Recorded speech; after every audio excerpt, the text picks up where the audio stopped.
Good morning मित्रांनो, welcome back to my channel. I am Nandini from Nagpur.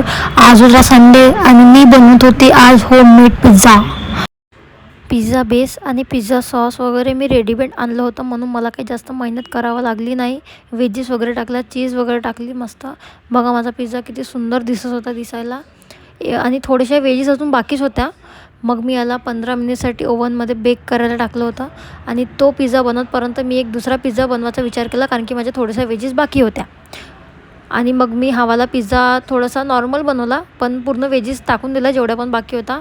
हा पण दिसला छान दिसत होता. याला पण मी 10 मिनिटसाठी बेक करायला टाकलं होतं. माझा पहिला पिझ्झा गाईस जळला होता पुराच्या पूर्ण.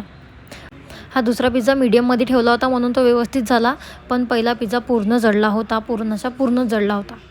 आणि मग मी त्या पिझ्झाला बघा थोडंसं तोडत होती, तुटत नव्हता, काही नव्हता, पूर्ण कडकच बनला होता. जाऊ द्या, हसू नको. मी पहिल्यांदा बनवला पिझ्झा, ते पण घरी बनवला. आयडिया नव्हती तरी बघितला, यूट्यूबमध्ये बघून बनवला मी.